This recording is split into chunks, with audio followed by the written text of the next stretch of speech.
Hello बच्चों, कैसे हो आप लोग। बच्चों, आज मैं आप लोग को पार्ट 5 सामाजिक विज्ञान का पार्ट 3 पढ़ाने वाली हूँ।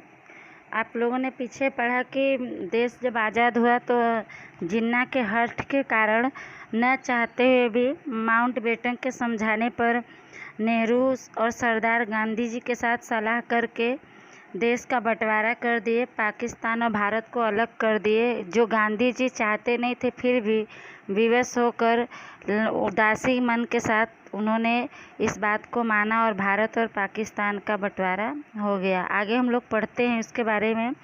माउंटबेटन योजना, जून 1947 और भारत का विभाजन। वाइसराय माउंटबेटन ने अपना स्थान संभाल लिया।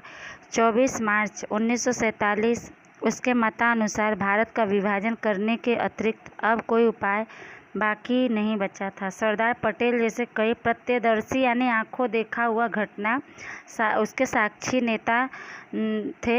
नेताओं ने भी इस बात को स्वीकार लेने का आग्रह यानी प्रार्थना किया था। इस तरह इन संयोगों में लंबी चर्चा और विचार विमर्श के अंत में 3 जून 1947 वाइसराय माउंटबेटन ने अखंड भारत के 2 भाग करने की अंतिम योजना यानी प्रस्ताव प्रस्तुत की, जिसे माउंटबेटन योजना कहते हैं। कि वाइसराय माउंटबेटन ने अपना स्थान यानी पद संभाल लिया 24 मार्च 1947 को। उनके अनुसार भारत का विभाजन करने के अलावा कोई दूसरा तरीका नहीं बचा था। सरदार पटेल जैसे कई प्रत्यक्षदर्शी यानी साक्षी सामने देखी हुई घटना को नेताओं ने देखा और इस बात को स्वीकार लेने यानी मान लेने का आग्रह भी किया कि नहीं, पाकिस्तान और भारत का बंटवारा हो जाना चाहिए, इसके अलावा कोई दूसरा रास्ता नहीं है। इस तरह की परिस्थिति में लंबी चर्चा और विचार विमर्श के अंत में 3 जून 1947 को वाइसराय माउंटबेटन ने अखंड भारत के 2 भाग करने की अंतिम योजना यानी प्रस्ताव प्रस्तुत की, जिसे माउंटबेटन योजना के नाम से जाना जाता है।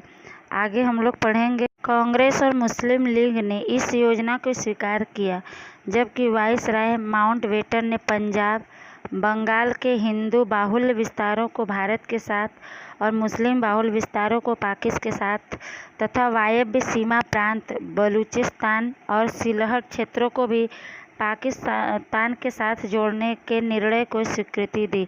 बता रहे हैं कि कांग्रेस और मुस्लिम लीग ने इस योजना को स्वीकार किया, माना माउंटबेटन योजना को, और जबकि वाइसराय माउंटबेटन ने पंजाब, बंगाल के हिंदू जो अधिक क्षेत्रों में रहते थे उस क्षेत्रों को भारत के साथ जोड़ दिए और मुस्लिम जिस क्षेत्र में अधिक मुस्लिम रहते थे उस क्षेत्र को पाकिस्तान के साथ, और हिंदुस्तान से जो वायव्य यानी सटे हुए प्रदेश थे बलूचिस्तान और सिलहट, ऐसे क्षेत्रों को भी पाकिस्तान के साथ जोड़ने का जो फैसला था उसको मंजूरी दे दिए थे। आगे पढ़ेंगे। हिंद स्वातंत्र कानून, जुलाई 1947। वाइसराय माउंटबेटन की योजना के अनुसार ब्रिटिश पार्लियामेंट ने हिंद स्वातंत्र कानून जुलाई 1947 पारित किया। इस कानून के अनुसार भारतीय संघ ने प्रथम गवर्नर जनरल के रूप में माउंटबेटन को और पाकिस्तान ने जनाब जिन्ना को चुना।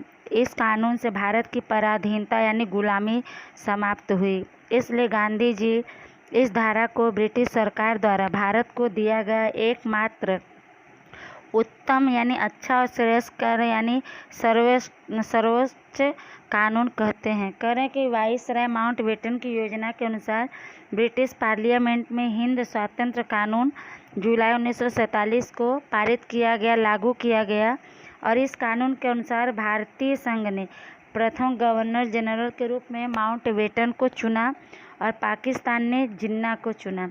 इस कानून से भारत की पराधीनता यानी गुलामी खत्म हुई और इसलिए गांधी जी इस धारा को ब्रिटिश सरकार द्वारा भारत को दिया गया एकमात्र उत्तम यानी अच्छा और सर्वोच्च कानून कहते हैं। आगे पढ़ेंगे।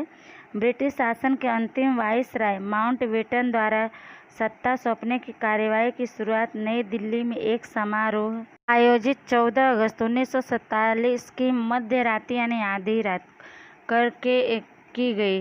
ध्वज स्तंभ पर झंड से इंग्लैंड की राष्ट्र ध्वज यूनियन जैक नीचे उतारा गया और भारत का तिरंगा राष्ट्रध्वज फहराया गया। माउंटबेटन ने भारत को स्वतंत्रता का दस्तावेज भारत के प्रथम गवर्नर जनरल के रूप में नियुक्त हुए चक्रवर्ती श्री राजगोपालाचारी को सौंपा। सत्ता हस्तांतरण की सारी कार्यवाही पूरी हुई। समग्र वातावरण हर्षोल्लास की लहरों से गूंज उठा।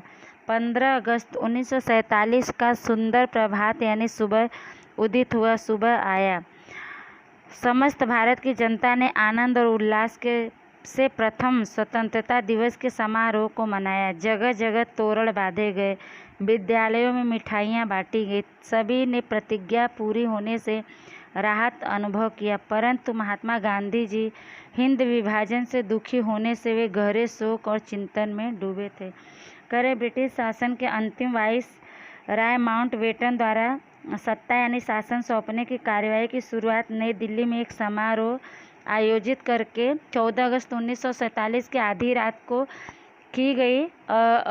ध्वज स्तंभ पर से इंग्लैंड का राष्ट्रध्वज यूनियन जैक नीचे उतार कर भारत का तिरंगा लहराया गया।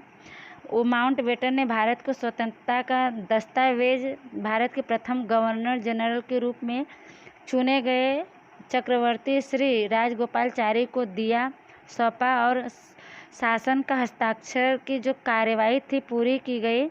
पूरे भारत में खुशी का माहौल था, चारों तरफ खुशी खुशी लोग मना रहे थे। 15 अगस्त 1947 का सुबह जो है हुआ और पूरे भारत की जनता ने आनंद और उल्लास से पहली स्वतंत्रता दिवस के रूप में मनाया। जगह जगह तोरण बांधे गए, विद्यालयों में मिठाइयाँ बांटी गईं। सभी ने जो प्रतिज्ञा ली थी कि भारत को अब आज़ाद करके ही रहेंगे, हमें पूर्ण स्वतंत्रता चाहिए, उससे लोगों को राहत मिली। उसका उन्होंने अनुभव किया कि नहीं, अब हम आज़ाद हो गए पूर्ण रूप से।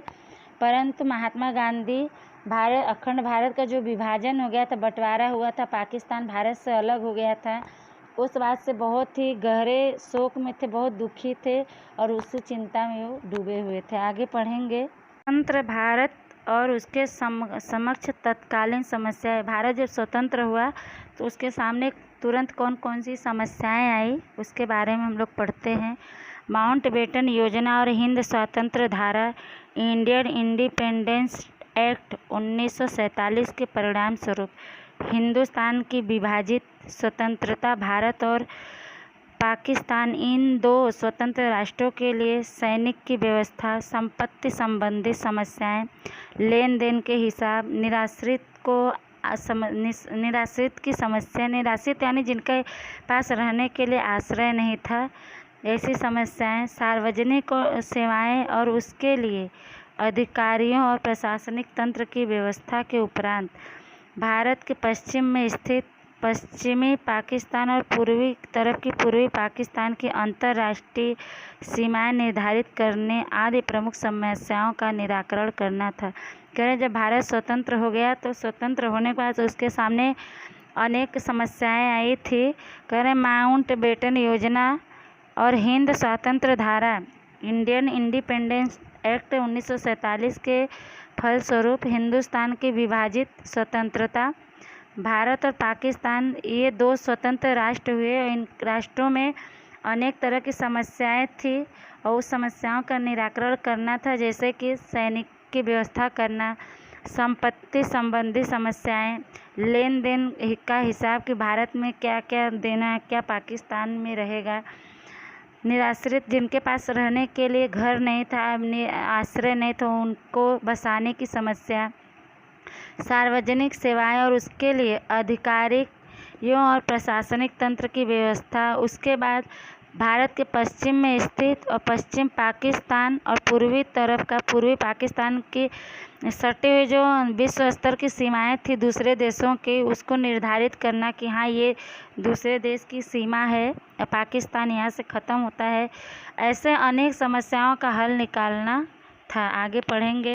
इन परिस्थितियों के निराकरण के लिए माउंटबेटन की अध्यक्षता में भारत पाकिस्तान के दो मिलकर 5 प्रतिनिधियों की समिति नियुक्त की गई। इस समिति ने ऐसे प्रश्नों को हल करने के लिए संबंधित प्रश्नों के जानकार विशेषज्ञों की अलग अलग समिति नियुक्त की और मतभेद की स्थिति में भारत के भूतपूर्व मुख्य न्यायाधीश की अध्यक्षता में और भारत और पाकिस्तान के एक प्रतिनिधियों से बना पंचायती आयोग जो फैसला दे उसे अंतिम मानने को दोनों देशों ने स्वीकार किया। करें कि ऐसी परिस्थितियों में संयोगों में ऐसे समस्याओं के निराकरण के लिए हल के लिए माउंटबेटन की अध्यक्षता में भारत पाकिस्तान के दो मिलकर 5 प्रतिनिधियों की एक समिति बनाई गई।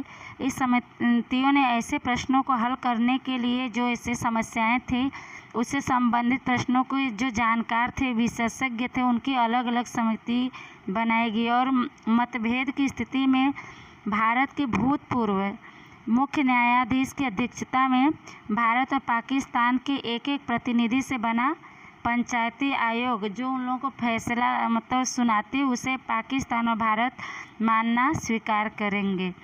आगे पढ़ेंगे। भारतीय सेना के सेनापति ने सेना और सैन्य सामग्री का विभाजन पूरा करने पर फरवरी 1948 ब्रिटिश सरकार ने भारत से विदा लिया। सैनिक, न्यायिक और प्रशासनिक आदि सेवा करने वाले अधिकारियों को भारत पाकिस्तान विकल्प स्वीकार करने तथा उससे संबंधित वेतन भत्ता नौकरी की सुरक्षा का विश्वास दिलाया गया। भारत और पाकिस्तान छोड़कर आने वाले निर्वासित नागरिकों उनकी तथा दोनों देशों की संपत्ति, रोजगार, व्यवसाय आदि समस्याओं को धैर्य और कुशलतापूर्वक हल किया गया। भारत में 562 देशी राजवाड़ों को स्वतंत्र भारत संघ में जोड़ने का भगीरथ यानी कठिन प्रश्न सरदार वल्लभ भाई पटेल ने अपने दृढ़ निश्चय लौह मनोबल यानी लोहे की तरह दृढ़ इच्छा रखने वाले और कूटनीतिपूर्ण बातचीत द्वारा हल किया। उसने कि इस सहयोगों के निराकरण के जो अनेक समस्याएं खड़ी हो गई थी देश आज़ाद जब हुआ तो माउंटबेटन की अध्यक्षता में भारत पाकिस्तान के दो मिलकर 5 प्रतिनिधि की एक समिति बनाई गई। इस समिति ने ऐसे प्रश्नों के हल करने के लिए जो इससे संबंधित जानकार थे विशेषज्ञ थे उनकी एक समिति नियुक्त की और मतभेद जो लोगों में विचार मतभेद था ऐसी स्थिति में भारत के भूतपूर्व मुख्य न्यायाधीश की अध्यक्षता में भारत और पाकिस्तान के एक प्रतिनिधियों से एक पंचायती आयोग बनाया गया जो वो फैसला देती उसे अंतिम फैसला मानकर दोनों देशों ने स्वीकार किया।